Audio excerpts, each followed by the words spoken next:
Good afternoon, everyone. I'm Rick Hassan of UCLA School of Law and the Safeguarding Democracy Project, and I'd like to welcome you to the final installment of our fall 2023 webinar series for the Safeguarding Democracy Project here at UCLA Law. I want to thank Harley Ham and Ben Austin DeCampo for their important logistical support today. And I want to let you know that we'll be announcing the winter-spring webinar series soon. We've got some great things in the works. You can find links to videos of our past programs, as well as our upcoming schedule when it will be published at the Safeguarding Democracy Project's website, which is safeguardingdemocracyproject.org. All of our events are free, but registration is required. No registration is required to watch videos of our past events. Today, I'm thrilled to welcome you to a great panel covering the risk to elections on the state and local level, views from the beat reporters. We'll hear from Jonathan Lai, Carrie Levine, Patrick Marley, and Yvonne Wingett Sanchez. And this event will be moderated by Pam Fessler. I'm going to take a moment and tell you about each of them before turning things over to Pam. Jonathan Lai is a reporter and editor who spent 11 years at the Philadelphia Inquirer. He began covering voting rights and election administration in 2017 as the Inquirer's data and democracy reporter, drawing national attention for his coverage of Pennsylvania elections, including the 2020 presidential election and the 2018 and 2022 midterm elections. He's also a data journalist who in 2021 created and led a data journalism team at the Inquirer. He is he's held dual democracy reporter and data editor roles until leaving the Inquirer in August to join Politico as its first dedicated data and politics editor. Carrie Levine is story editor at Votebeat. She was previously a senior reporter for the Center for Public Integrity, where she covered voting access, money in politics, and influence. Before that, she was research director at Citizens for Responsibility and Ethics in Washington, a nonpartisan watchdog group. She previously reported and edited for the Legal Times, the National Law Journal, and the Charlotte Observer. She is based in Washington, D.C. Patrick Marley covers voting issues for the Washington Post with an emphasis on the upper Midwest. Prior to that, he reported for the Milwaukee Journal-Sentinel about Wisconsin politics, redistricting challenges to election laws, and the partisan disputes over the 2020 presidential election. He's the co-author of a 2013 book, More Than They Bargained For, Scott Walker, Unions, and the Fight for Wisconsin. Yvonne Wingett Sanchez writes about voting issues in Arizona for the Washington Post. Her reporting focuses on how state and local officials navigate pressures on the administration of elections while tracking legislative and legal battles over voting rules and access to the polls. She also tells the stories of people and communities who have lost faith in American democracy. She previously covered politics for the Arizona Republic. I'm so thrilled to have all of you. I'm a regular reader of all of your work. And now to our moderator, who I've admired for a very long time, Pam Fessler. Pam Fessler was an editor and correspondent at NPR News for more than 28 years. As a correspondent on the national desk, she covered voting issues, poverty, and philanthropy. For much of her time at NPR, Fessler reported on elections and voting, including efforts to make voting more accessible, accurate, and secure. She did countless stories on everything from the debate over state voter laws to Russian hacking attempts and the impact on misinformation. Fessler also covered homelessness, hunger, affordable housing, and income inequality. Her poverty reporting was recognized in 2011 with a first-place National Headliner Award. And now it's my great pleasure to turn it over to you, Pam. Thank you to you and to our panel. I thank you very much, Rick. I really appreciate it. And I am really honored to be moderating this discussion with such an esteemed group of journalists. So if Carrie and Patrick and Yvonne and Jonathan could just get their video on, we can see them and we can start the discussion. Great. You just need Yvonne. Well, until we get Yvonne. One of the things that I really would like to start with is, we've been talking about a lot of these issues about election integrity, how elections are run, public confidence in elections, the spread and impact of misinformation for several years now. It's been between 2 and 4 years. When I'm retired now, but when I look at what's going on, it seems to me like things actually haven't gotten all that much better, despite all these efforts by election officials to try and correct misinformation, by all the efforts of journalists to try and cover this topic. It seems like misinformation is just as pervasive as it has been, and in some ways is even worse. It's kind of baked into the debate, and that public confidence in our elections is still pretty low. And I'd like to have each of you just talk a little bit about, is my perception accurate? Is that what you are seeing on the ground when you do your reporting? And why do you think that this is the case? And I wonder if we could start, Yvonne, with you. You're in Arizona, where obviously election denialism and controversy has been pretty prominent. And you have a candidate running for the Senate, Carrie Lake, who basically is still running and saying that she falsely saying that she won the gubernatorial race. So I'm curious what you are seeing. Do you feel like this is very pervasive in the state? And, what do you think's going on? Sure. Well, thank you so much for hosting this. I love talking about democracy. And I think that efforts like these make us all smarter and hopefully help inform the debate and just civic engagement on this front, no matter what that looks like. What strikes me about this moment for democracy in at least Arizona is that it has gotten worse. It's become much more pervasive. And there's now a permission structure that exists and has really been embedded in our state in a way that didn't necessarily exist previously, that has made it okay to believe things and to repeat things that are wildly untrue. I think there was a narrative after the 2020 election that election denialism is dead. It didn't work. There's going to be some sort of pivot. People are going to see that these falsehoods and the fictitious claims are just not a path to victory. And what I was seeing in Arizona, and we wrote a story about it right after the 22 elections, was not only is it not over, but it has become much more potent because it's become so localized. And we have candidates who, at least here in Arizona, who people are familiar with. They can touch them, see them, show up to their events. They are their neighbors. Their kids go to their schools, whether it be state health candidates, gubernatorial candidates, etc. They are present. They're not just some faraway figure in Mar-a-Lago, right? Like, they are here. And I think you combine that with the divided government here in Arizona, where we have Democrats in control of 3 major statewide offices at the state level, and then 2 U.S. Senate positions. The extreme politicization, I think, has also helped this effort along and deepened sentiments, hardened sentiments on both sides, especially on the right and in MAGA land.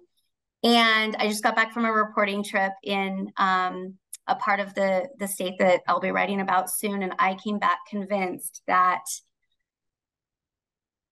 you aren't going to change any minds. Like, this is it, and it will get worse before it gets better. Wow. Jonathan, you're in Pennsylvania, are you seeing that same dynamic there as well, or is it different? And why do you think this is the case, if you are? That's absolutely what we're seeing. I think there are many reasons. I think the political scientists will have a lot to tell us about how it's getting worse and how all that's happening. I think one thing that I do think is especially relevant for our panel is it's also a fractured and polarized media landscape, right? Both like traditional forms of media, but also social media and, things like the, messaging apps and stuff like that, like where you get your information from is changing.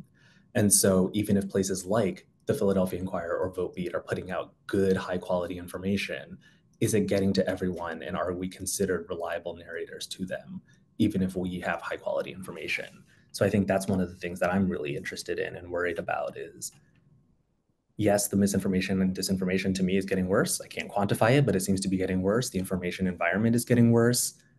And are we, as the people who are supposed to put that information out there, the good information, are we being heard and are we being understood and trusted? Patrick, I'm curious what you're hearing or seeing in Wisconsin. Is it the same thing, or is there? Because I know that Wisconsin election officials, like election officials around the country, have really done a lot of work trying to, counter a lot of this disinformation and build public trust. Well, I hate to be as grim as Yvonne and Jonathan, but I largely share their sentiment. I'm not sure I would say it's worse, but I would say it's as bad as it was, around the time of the 2020 election. And I fear it will become a lot worse as we get into the, full throttle of a presidential race with Donald Trump almost surely the nominee, and he's fighting all these charges, January 6th trials in the background, the misinformation opportunities, the disinformation opportunities, the less regulated than ever Twitter. All of that sets the stage for misinformation, disinformation, and bad actors to thrive. How about you? Sorry, I'm sorry. I mean, Wisconsin is largely similar to what it sounds like in Pennsylvania and Arizona. How about you, Carrie? What are you seeing? Do you have anything more positive to say? I don't mean positive, hopeful.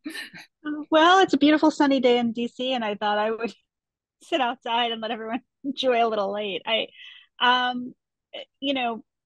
think Pam has probably correctly pegged me as the group optimist, right? Like I won't say it isn't bad out there. Everything everyone has said is certainly correct, right? There's a lot of bad information. As someone who started out in this profession as a local reporter many, many years ago, a long time ago, I will say that there have always been people at all levels who believed what they wanted to believe, right? I think what we found out, in specific relation to elections and into the moment that we're in, is that there's more of them than we thought, and they're more willing to believe things that are rooted in fact than we thought such a large number would buy into, right? So I mean, to some degree, what I'm surprised at is the scale of it. I think that Jonathan made a really important point, which is that the media landscape is fractured. People more than ever have the option to get their information from places that align with their worldview in ways that I think we haven't seen before. And that's one of the biggest changes here. I think that speaks to why we're kind of where we're at. So that said, are we all screaming good information into the void? I don't know that I think that. I do think that the current state of play, as I edit stories, as I write stories, has made me think really carefully about the language that we use, right? And making it as concrete and as clear and as substantive as we're able to. Because I do think that when we throw around terms like this is misinformation or disinformation, people don't really know what we mean by that. These are words that can mean different things to different people, or that people have decided are politicized in some way. And so what I've found is that the moment we're in has really pushed me to work in specifics as much as possible. To say, this particular thing is false and this is why it's false. Here's what we know. Here's what we don't know. And I think that hopefully if we do that, we can break through some of this. That's a really interesting optimism? point. Yeah, I was going to say it's an interesting point, because even the effort to identify misinformation has been politicized.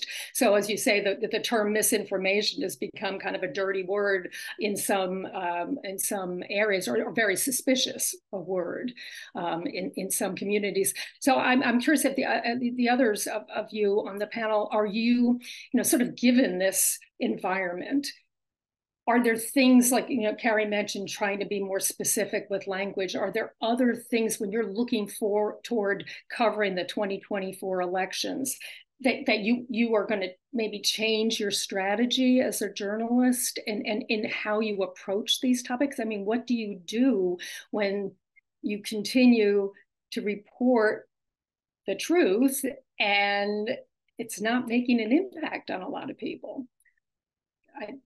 I don't know who wants to. Jonathan, you want to chime in, or?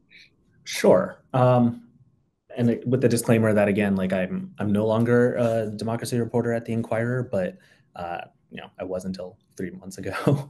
One of the things that we had seen over the last few years is there was the rise of fact checking, especially of political fact checking, by which I mean like the sort of the discrete unit of journalism being a fact check, right? Where you would say, this is a thing that somebody said, and here's the evidence for why it's wrong, right? Usually it's wrong.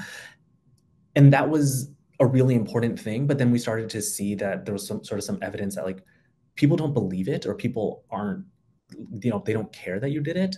And so we started to have to find ways of incorporating that into our everyday reporting. How do we bring that in? And it's not a sort of standalone object that is a fact check that you're like, well, I hope if somebody reads about, let's say Donald Trump's speech, they also click over to a link about things that were wrong in that speech or things that were untrue, right? It's like, no, we have to explain the lie within the coverage, and integrate that in. And it can't just be something that's standalone if you happen to come across it. We really have to be really clear about that and incorporate that more into the coverage day to day.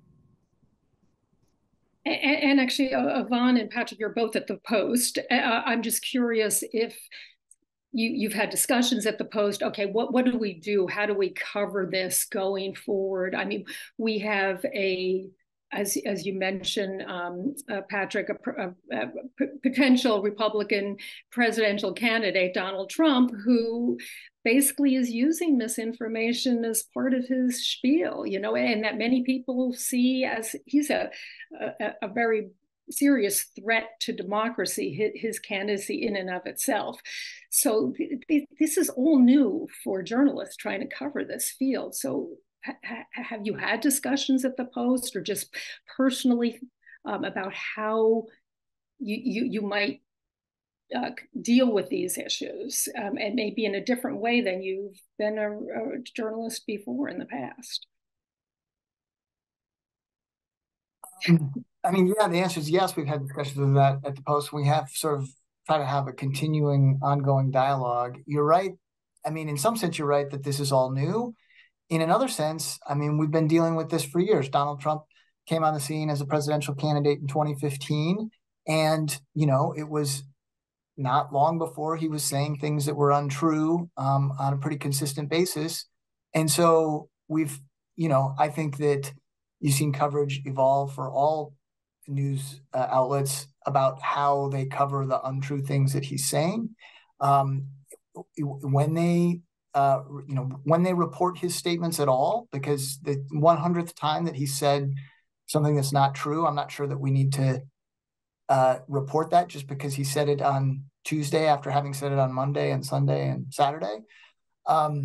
So I think we have to continually refine how we approach these things, but the media writ large, I don't think has figured out how to deal with this information environment, and I'm not sure that we'll perfect it between now and November of 2024. I am hopeful that we will continually get better, but I'm not sure that we'll get it exactly right, because it's a tough world to live in when people can so easily choose their own facts. Yvonne, how about you? I agree with, everything everyone has said. I especially like this notion of going deep and being very specific and getting in the weeds in a way that keeps people reading, but doesn't turn them off. And, force them to abandon a story because it becomes too complex. So I think continuing to go in the weeds matters. I also think so much of this is journalism 101 and reporting 101, and it's showing up even to especially to the places that feel forgotten, that feel that their views are discounted because they might not fit into the larger set of facts that other people work off of. And I think really trying to understand what that looks and feels like matters. Really getting out to understand America outside of the major population centers, outside of Washington, D.C. I think it has mattered more than ever before. And so I think showing up is so much of what 2024 will hinge on, and really understanding the sentiments, the motivations, and the people who are driving a lot of this. So do you get a sense when you do those stories that it's having an impact, you know, say on the population of Arizona or wherever? And it depends. So like with this next one, no, I don't think it will matter for the most part. I'm sorry, wait, which won't matter? I think in some cases, showing up and talking to people won't matter to them. But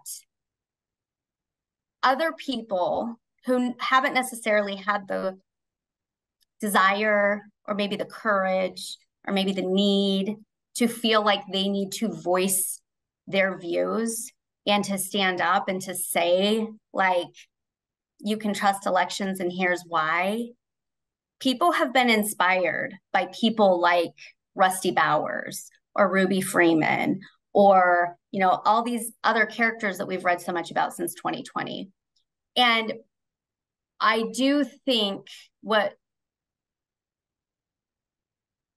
some of the effect of some of these stories are giving people who are outside of the normal, like, big city centers, it does, I think, give them courage, or, like, again, the permission structure to, like, stand up and say, like, hey, I live in a small town, and you know, the person standing behind me in the grocery store is going to be really upset after they read this story in the Washington Post, or maybe they'll never read it at all.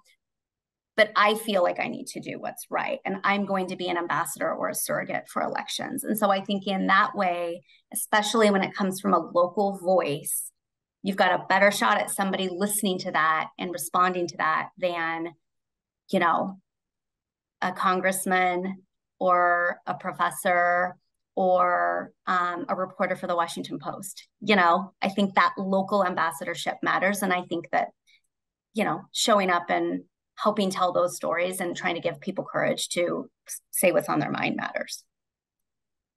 Well, and I think it's interesting. I mean, just the fact that you guys all have this beat in and of itself seems to me quite an advancement from, say, 4-6 years ago, where there were not many reporters who were covering democracy or who were covering,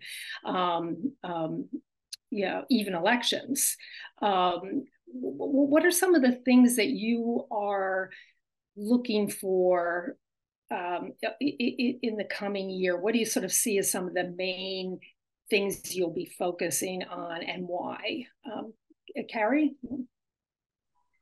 Yeah, thanks for that. I also want to quickly pick up on what you said about how we all have the speed. I think it's interesting. I think the risk of the speed, right, just playing off what everyone said, is sometimes thinking that the importance of this beat means it's why people are making the decisions they're making, right? And one thing I want to point out is that a lot of the people we talk to, they may or may not see someone like Donald Trump as a threat to democracy because of what he's saying and doing, but that may not be why they're supporting him. Like, I think one thing is sometimes when you have a hammer, everything's a nail. And we cover democracy, right? We cover elections, we cover all those things. And what he says about those things is very important. What all the candidates say about these things is very important. But sometimes there are people who think to themselves, well, I don't think Donald Trump is telling the truth about what happened in the 2020 election, but I think he's better on the economy, right? And that's more important to me. And so we can write as many stories as we want, or I guess as our editors want, is really the more relevant metric, but about what he says about democracy and whether it's true. But that doesn't necessarily mean that people are using that as their criteria to decide who to support, or that people think it's as important as maybe we on this beat think it is. And that's a disconnect with the audience that I think it's worth just knowing is out there, right? Like, it's worth knowing that no matter how we frame this, people are also thinking about just other things. And so I just want to kind of throw that out there for the context of the environment that we're working in. As for what I'm thinking about in the next year, I think I'm really interested in the way that some of these conspiracies have now started shaping things on a local level. And I think that Yvonne probably has really seen that in Arizona, right? We have situations like the Cochise County commissioners who are now maybe looking at some potential consequences for what they did during the 2022 election when they refused to certify. We're looking at enforcement of laws about hand counting, right? And the county by county push in places like Arizona and Texas to hand count ballots.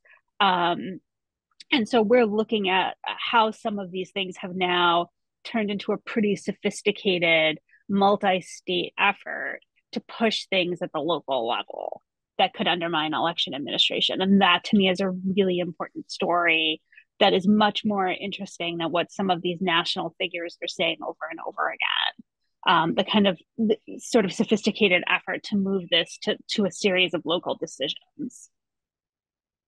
How about you, Patrick? Are you where are you sort of heading or thinking about heading your coverage or your attention? Well, one thing I've been writing about lately is all of these 14th Amendment challenges to Donald Trump's candidacy. So this is the idea that there's a provision of the 14th Amendment that says if you engage in an insurrection and had formerly sworn an oath to the Constitution, you can't hold office. And so there have been a series of lawsuits, state by state, arguing that January 6th was an insurrection and that Trump engaged in it. And those cases have not been successful so far, but we're going to see more of them. And I think they sort of intensify as we get into primary season. So I'm trying to keep a close eye on that. We still have some redistricting changes. It seems odd, now that we're 4 years almost past the census, 3 years past the census anyway, that we still have these redistricting cases out there, but they are continuing to happen. Maps, North Carolina's map just got redrawn because of a change in the state Supreme Court. And, the Congress is held by Republicans by the barest of majorities. And so these small changes could affect who controls next time around. I very much agree with Carrie about all of the election policy changes, as well as policies down to the local levels and how that will affect things. I think also we have to keep an eye on how election workers are treated.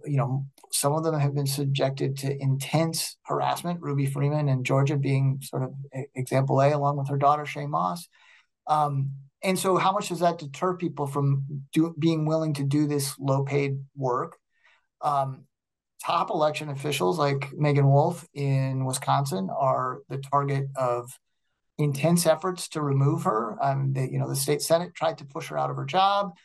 Now lawmakers are talking about trying to impeach her, even though she's only done things that were approved by the bipartisan board that oversees elections in the states.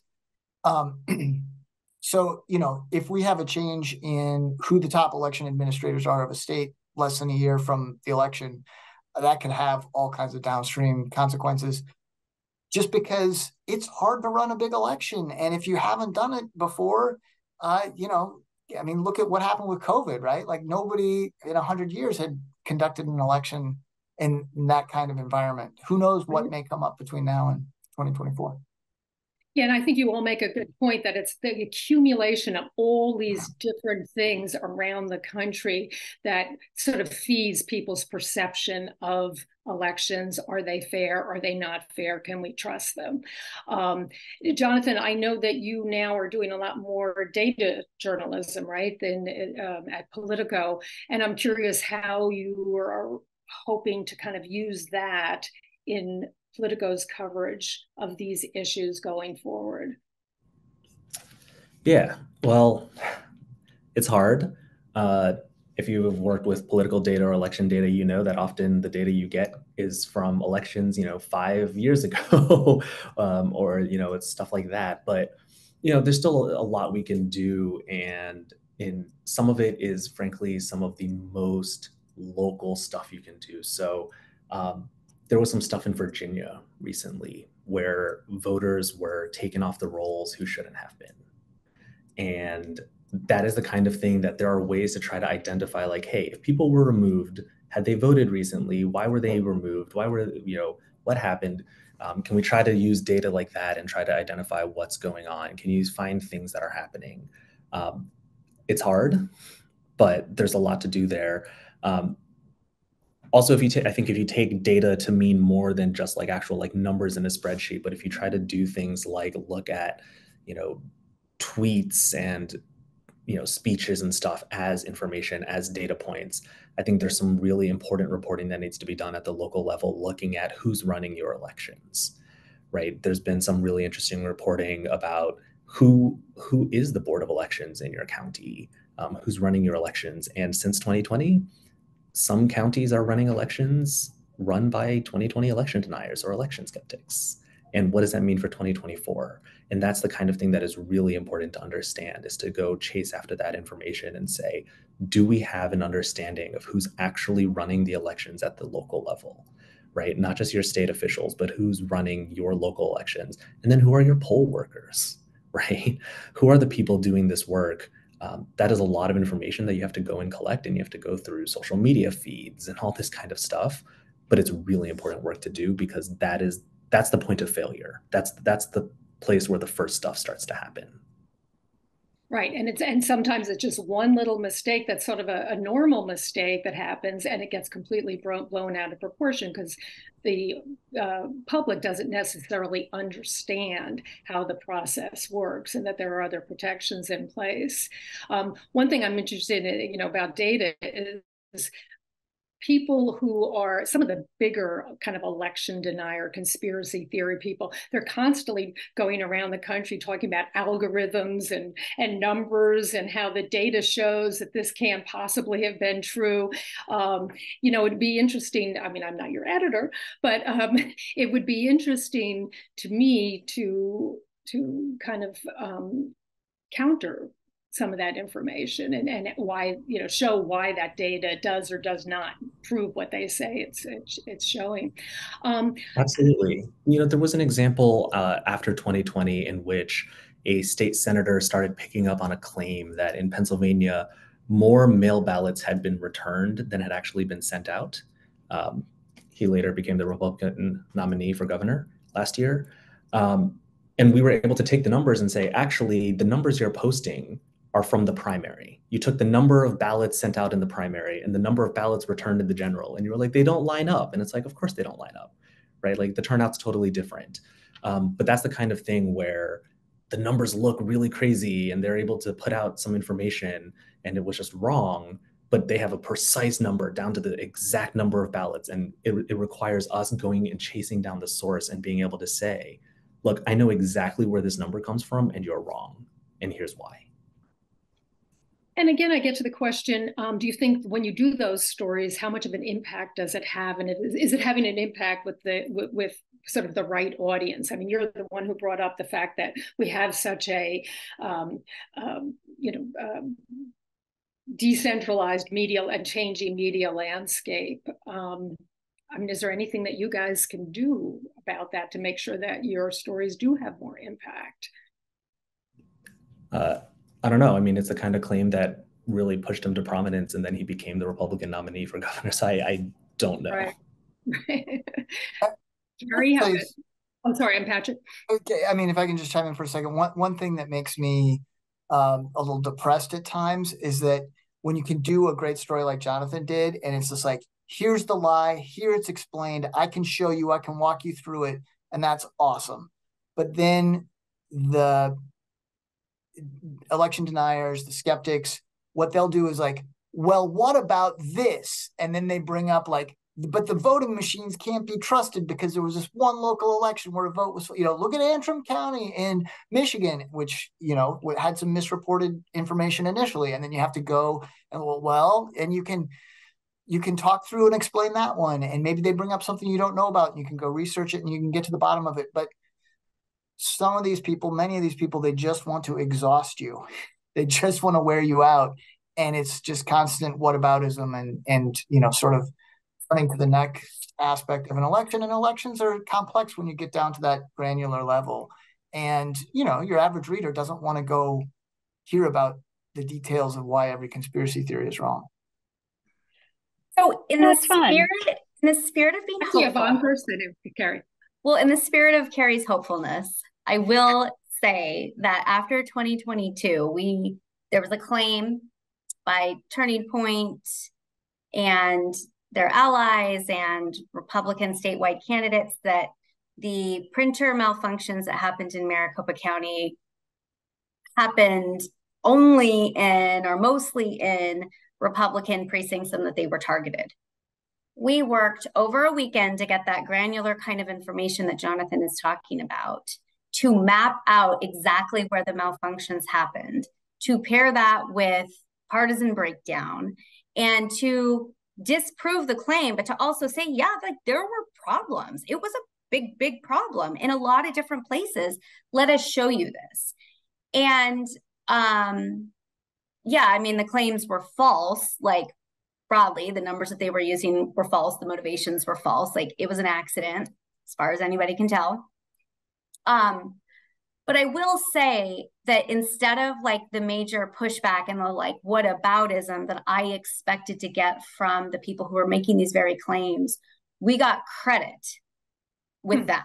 And we like a little bit of street cred for taking the time to dive down into the dumpster and to find the data and to put it together and to map it out to make it easy to read. And I think when real problems do happen, it is incumbent on us to talk about them and to go deep into the weeds and to ask a lot of questions. And I think that was like one rare instance where I felt like, oh gosh, everyone hates me and I'm, you know, but at least everyone gives us credit for mapping it out and doing our best and proving that, yes, there were problems. So no, that's great. That's great. And maybe it's just, you know, repeating again and again and again what the facts are and showing that you have done a really in-depth look at something so that people can trust you. Carrie, you had something that you were... Yeah, I mean, I was going to say something similar. And look, anyone who's had children has had the whataboutism and the, you know, you get them on one thing and they come back at you with the next thing, right? We've all been there. But like, I think that putting facts around something is always valuable, even if you don't see the immediate payoff. And so I think Yvonne's example is excellent. I've had a few like that, right, where we've sort of unpacked allegations and said, no, this is really what it is. When I was at the Center for Public Integrity, one of the last stories I did before I switched to Votebeat was one where we looked at the claims around poll closures in Lincoln County, Georgia, which was like a national story for a little while there, of this rural Georgia county that wanted to go from 7 polling places to 1. And we looked at where every voter in the county actually lived, like literally mapped where every voter in the county on the voter rolls actually lived and how far they were from the polling places that were closing versus the new ones. And we found out that the allegations that it would disproportionately hurt Black voters were not true. Black voters actually lived in the county closer to the new polling place. And so we were able to literally publish a map that's like, here's every voter in the county mapped with their race. Like, you can look at this. And the stories died down after that, right? Like, people were not so quick to, the stories died down. And so there were also open questions about whether they should go to 1 polling places versus 3 or some other number that made sense, right? And we reported that part out too. But I think we were basically able to publish a map and say, like, this is actually what that looks like. And there's value in that. There's value in putting facts around something. And look, if any of us are expecting, I'm sorry about the background noise. If any of us are expecting universal acclaim and everybody to be like, you're actually right, you know, like, we're in the wrong game here. That's not happening for any of us. I'm sorry, guys. Like, but I think we can make a difference, and I think it can matter. Well, that is very encouraging. So I'm glad we were able to change the conversation a little bit. And I guess, you know, as you proceed doing, you know, I've been working a lot since I retired with election officials, you know, trying to help them with communications and working with the media. And honestly, the question I get over and over and over again is, what can we do to, one, work with the media and to kind of you know, you use this relationship to basically help educate the public and to get around some of this misinformation. So I would be, since I'm sure we probably have some election officials on this call, what advice do you give to election officials on how they can help you do your job? Anybody? Pick up the phone, reach out proactively, talk about what's working and what's not working, and just be available. And reporters are so underwater always. Every day is a crisis almost. Balancing that with like our other lives of being parents and, you know, be proactive about it. And if you have a good story to tell, like that's the other thing. It's not just doomsday, right? Democracy is working in a lot of different places in a lot of different ways. Like pitch the good stories too. Anybody else? Any other advice? Well, I just say one, I am like so consistently pleased with how available election officials are. Like, I mean, they're under constant attack and false accusation. They're incredibly busy at election time. Invariably, I end up calling them a million times on election day. And across the country, at the high levels and the local levels, I just am really impressed with how many times they do pick up the phone and they talk to you and they explain things. I mean, they're as underwater or more underwater than we are, so that is greatly appreciated. I guess the thing Yvonne said that I think would be like if I were asked to give advice to them is just like being proactive would be great, right? Like if they want to initiate those phone calls of like, oh hey, we closed this polling place for these reasons, and we're worried that people are going to start thinking there's some sinister reason. But here's what happened. Here's the police report. Whatever happened. And then if we ever get anything, election laws can be complicated. If we get it wrong in terms of how your machines work or what things differ from one jurisdiction to another, let us know. We want to get it right. We want to fix it if we got it wrong. We want to make sure future stories aren't incorrect. We actually have a few more minutes before I want to start taking some questions from the audience. So if anybody in the audience has questions, just put it in the Q&A and we'll try to answer them. Yeah. Can I add one thing to that good advice? Yeah. Own the mistakes. No election is perfect. No election official is perfect.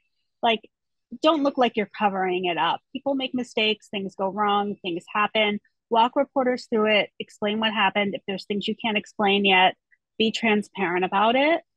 Because the public deserves that from you.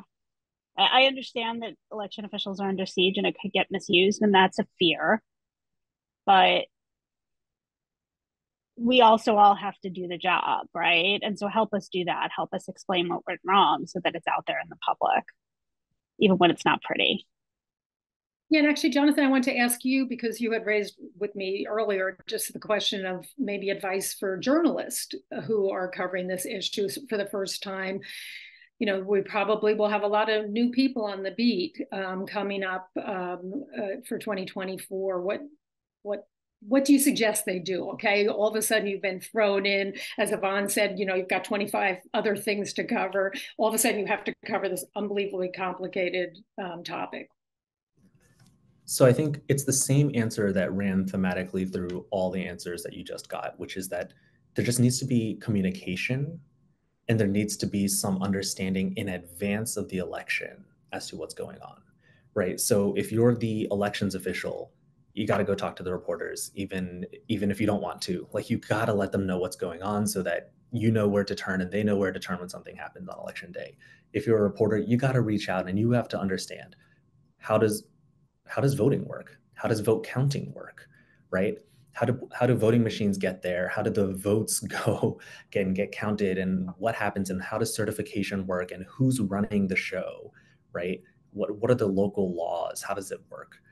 It is so important, and it's hard. And it's hard because while some of us are democracy reporters full time, most people covering an election are not, right? They are going to be politics reporters or GA reporters, general assignment reporters, who are pulled in to cover an election day or an election week and vote count and all that kind of stuff, right? And so that's hard. It's not like we expect everyone to be so deeply sourced and have an expert level of knowledge of election administration. But it's so complicated and it's so wonky that it really helps to do just a little bit of work to understand what's going on and talk to the elections officials and ask questions like, what is different from the last presidential election, right? Have any of the laws changed? Is the vote counting different? Are there different people involved? Right? What are the things you're worried about? What are the weaknesses in the system? You should know as a reporter so that when something does happen, you know how to respond to it because you are already starting to prepare for it. Right, right. And you're not getting misled by other people who are saying, you know, who are spreading the misinformation. We have a number of questions here.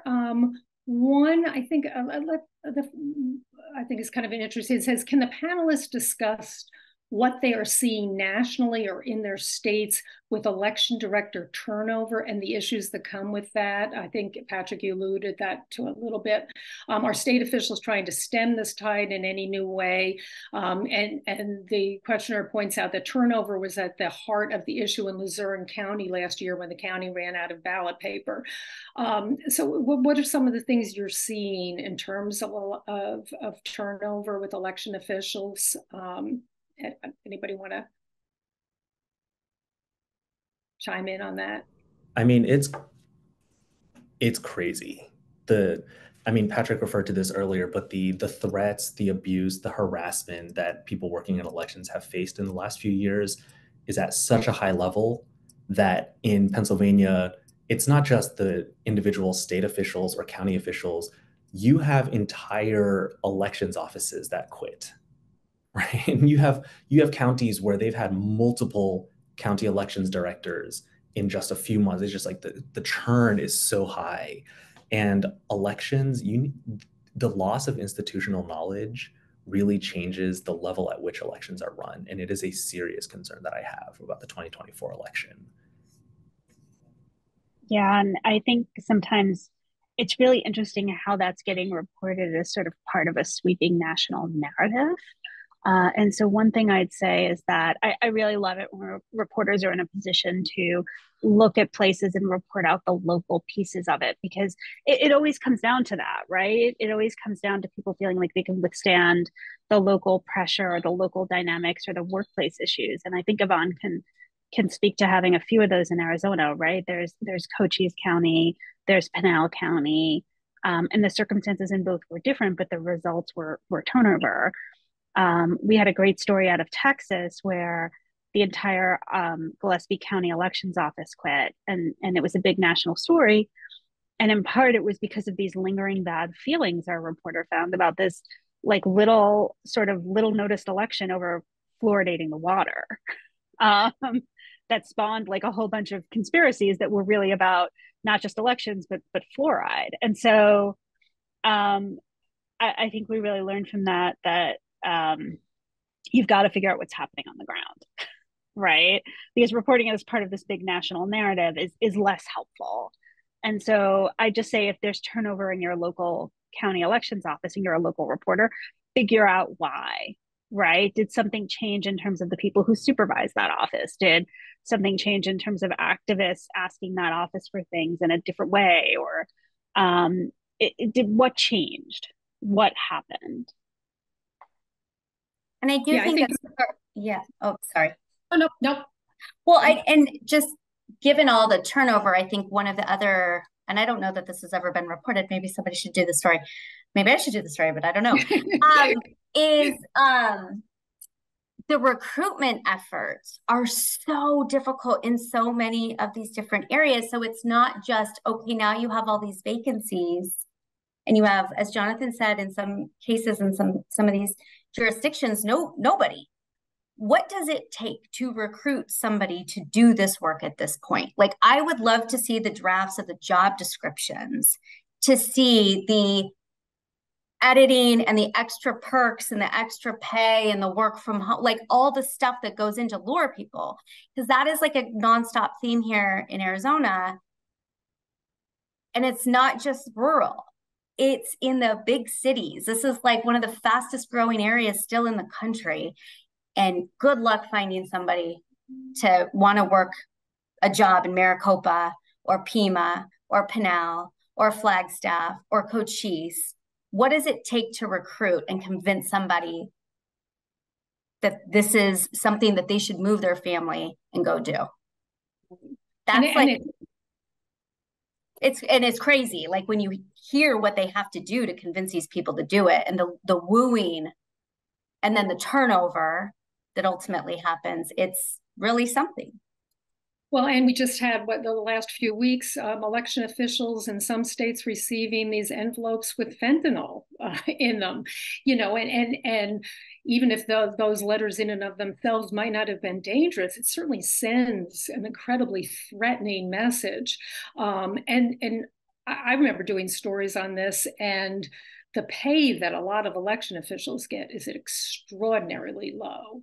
And especially in some of the smaller communities where they not only are running elections, but they're doing, 10 other jobs. And on top of it, you get threatened. Let me see if, let me think. Okay, one of the other questions here we have, somebody asked, what are when we're talking about disinformation, what are sort of the top 3 topics that the panel believes skeptics are most misinformed about that election officials can help clarify? Like, what are sort of the main bits of disinformation or conspiracy theories or misperceptions that are out there that you think are really important for election officials to try and clarify? So if I can take this from a slightly different direction from the way we've been talking about it, I think one of the most important pieces of misinformation is not new.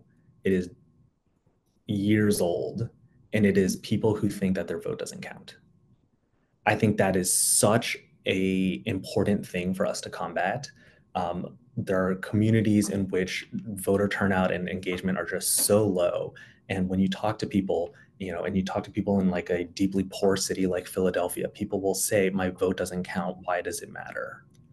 And I think that is so important for us. It's why a lot of democracy reporting is also service journalism, right? We do a lot of work to try to explain to people how to vote and how to make sure your vote counts and why it matters.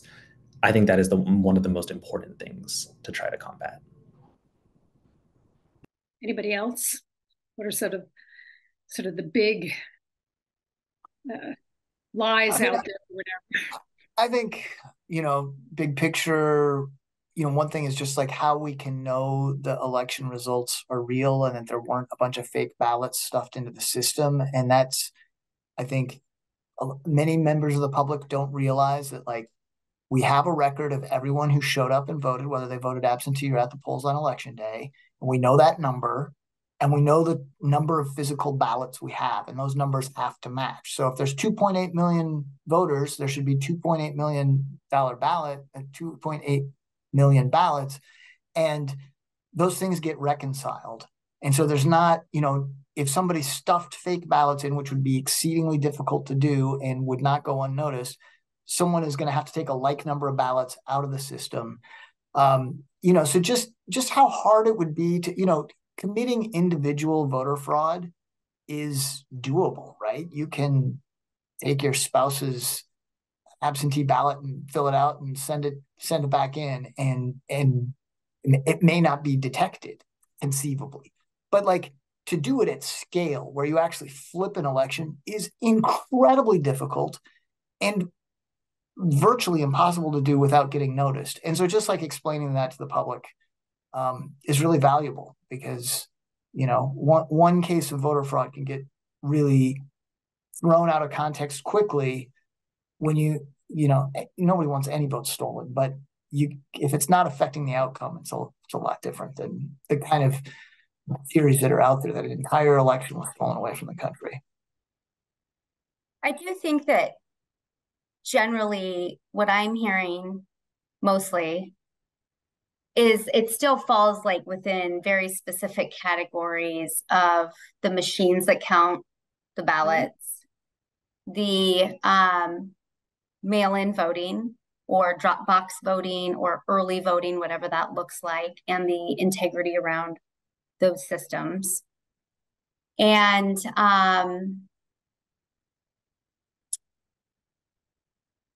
the whatever is happening inside the counting room vis-a-vis the video and like the signature verification efforts.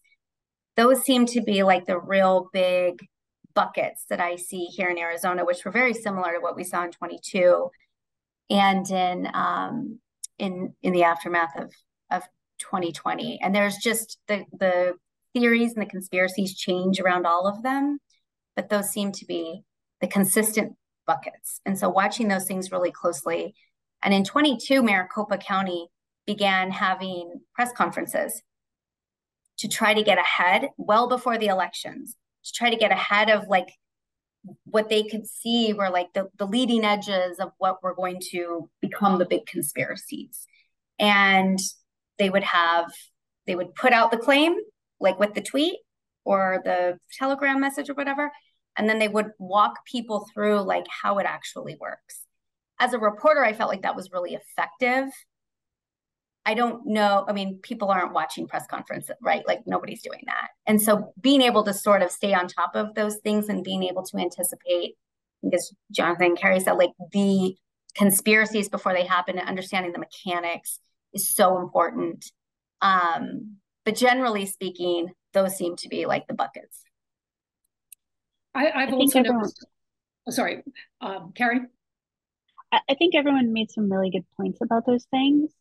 I think the other thing is be opportunistic, right? Like when you see a surge in interest in something, explain it.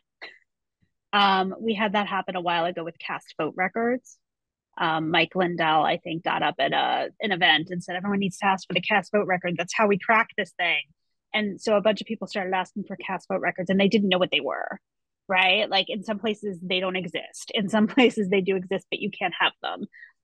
They couldn't necessarily be used in the way that people thought they could be used. So it was a good chance for us to write an explainer and do a little animation with it, saying like, this is what this is. This is what you can learn from it. This is what you can't. This is why some places have it and some places don't have it. And so it's a good chance to, in a sort of non-confrontational way, say, okay, there's a lot of confusion about this. We're going to do what we can here. And to that end, I think the best question any reporter can ask people is, what do you mean by that? Right? You just said a lot of words. What do you mean? This is what I think you mean. What do you mean? How do you know that? Right? How are you backing that up? And how does that work?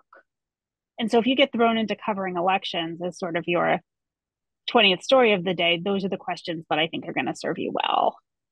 Right. And a lot of it, I think, is just explaining a complicated process so that when things do go wrong, you can put it in the context of, is this some just normal little mistake that's really not going to have that much impact, or is it a big deal? And not allow the misinformation to kind of take hold and take over. Anyway, looks like our time is almost up. I just really want to thank everybody and wish you lots of luck in the coming year. Let me add my thanks and say I feel a lot smarter having listened to this conversation. I don't feel a lot more optimistic. But I am grateful that you are all out there trying to do this work at a very high level. So for those who are actually trying to find the truth, they have the opportunity to do so. Not everyone, there's not always a demand for truth, but knowing that there's a supply of truth, that's very helpful. So thank you all. And thanks to all of you who've watched our fall webinar series. We'll be back in January. We've got some great events coming. You can find them at safeguardingdemocracyproject.org. Probably we'll post the schedule in early January. Thank you all. Have a good afternoon. Thanks to our panelists. Bye-bye.